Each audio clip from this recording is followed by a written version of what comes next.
It's really hard to say this. So I want to say it without, you're like, what's she gonna say? I had to travel to a foreign land.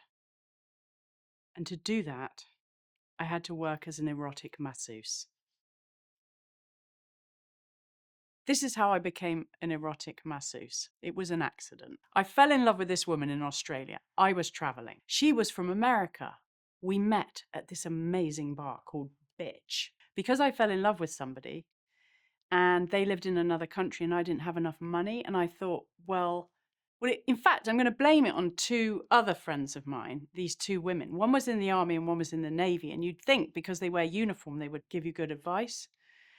I was wrong. They said, Lizzie, why don't you work as an erotic masseuse? And I was like, what? And she went, oh, yeah, my girlfriend Bree does it. And I was like, no, you don't. She went, yeah, I do.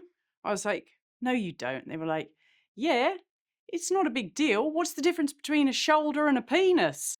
So I talked myself into it. All I could see was dollar signs, right, in my eyes. All I could see was I can be together with the love of my life, right? We're not together anymore, but that's irrelevant. At the time, I was in love. Anyway, long story short, I got this job. It's legal in Australia if you're judging me or thinking I've done illegal. I wasn't being illegal, okay? So you can't put me in prison. So it was a really weird job, right? It was an accident because I wasn't really thinking things through properly. And I got there and they said, okay, you've got to pick a name. Now, I'm not going to tell you my real name because I'm going to make up a fake name.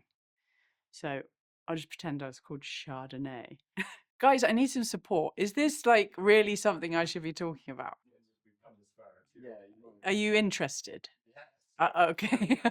Okay. I was 27. I was just a young buck. Okay. So anyway, I had this job, and what would happen is a man would come in to the establishment, and then we'd go in one by one, the girls, and we'd go and introduce ourselves. And I kind of had these like high heels on, which I don't wear high heels, so I kind of walked. My sister says I walked like a man in high heels. So I was like, "Hi, my name's Chardonnay." Yeah, it's funny now, but at the time it's a bit awkward. I'm the sort of person though, if I take a job, I put my all into it, you know, I commit. So I like to do a good job. I don't want anyone to say she didn't try. So I get this job, and then you go backstage, right? And if you get picked, you hit Chardonnay, and then you're like, right, I'm on into character.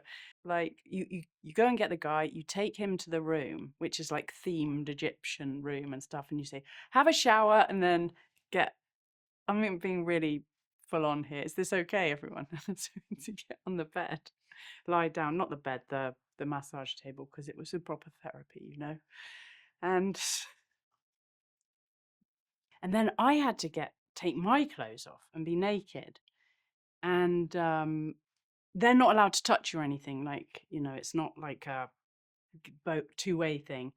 And then the thing about me is, though, I had actually done a proper therapeutic massage training course at college. So I was just applying these techniques for the first 18 minutes of a 20-minute massage, right?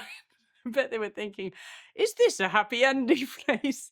And then the last 2 minutes, flip them over. So but here's the thing about it, right? Is like I didn't really care to be very impressive to anyone. And I grew my pubic hair really long, right? Because it was the closest I could get to a pair of shorts. Sometimes I go like brush up against them by accident. They go, oh, is there someone else here? You're like, oh, sorry about that, sir. It's just my microphone. I'm recording everything for a future comedy set. Yeah. Anyway, so it was a weird job, I have to say. Right, this guy came in once and he had no hair. When he got undressed, I noticed that he had a really big tumor on his testicles. And that was a funny story. Not because of the tumor, obviously, but I was being I did my usual massage, which I always did, was, a thorough, therapeutic, remedial massage. know, the upper body, where most of your tension is trapped up in the trapezium and So he took it really personally, right? He thought I was just avoiding his tumor, but obviously I was just like doing my thing. And he jumped up off the table and he goes, "You're treating me differently." I went, "No, I'm not." And he went, "Yeah, you are, because of my tumor." I said, "No, I'm this boring with all my clients." Anyway, needless to say, he didn't come back. Probably complained about me as well. We had to do this body slide as well, right? But I didn't know. So I was doing my remedial massage with a 2-minute happy ending, if you're lucky. And then I came out, right? And oh, no, I think it was with the guy. I came out and I said, "Oh, this guy just got really upset and he left, the guy with the tumor." And this woman, she was very good at her job. And she said to me, "Are you doing the body slide?" And I said, "Body slide? What's that?" And she went, "It's part of the service." And I was like, what is it?" And she went, "Oh, you basically you're supposed to slide your body on their back." Right. So she's obviously sliding off into oblivion on people's back. And I said to her, "I'm not doing that, because I've been getting away with no body slide for the whole time." After she said that, on the next client that I had, well, I should say on the next attractive client that I had, didn't have a hairy back. Nothing wrong with hairy backs, by the way. If that's your jam, or you've got one. It's just I like women. So although hairy women are good too, I'm sure. So this body size. So the next person that was not unattractive, I thought, oh well, I'll give it a go. So I just did this, but I sort of didn't think it through, and I just pressed my boobs on his back, and then he just went, "Huh?" And I went, "Oh, sorry." That was it. That was my body slide. So I did a really good service. I had many happy clients, happy for probably, loose shoulders and all that, and a good conversation. Yeah. Did you watch the football today? Who won?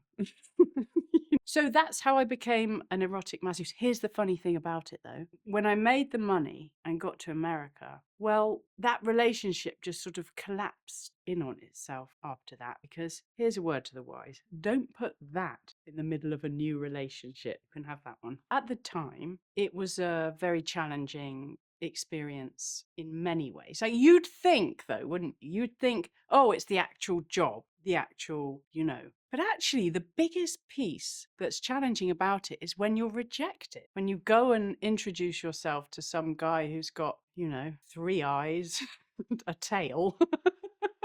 You go, "He didn't pick me. What's wrong with me?" It's like, that's the weird thing, isn't it? It's like, what are we suffering over, really?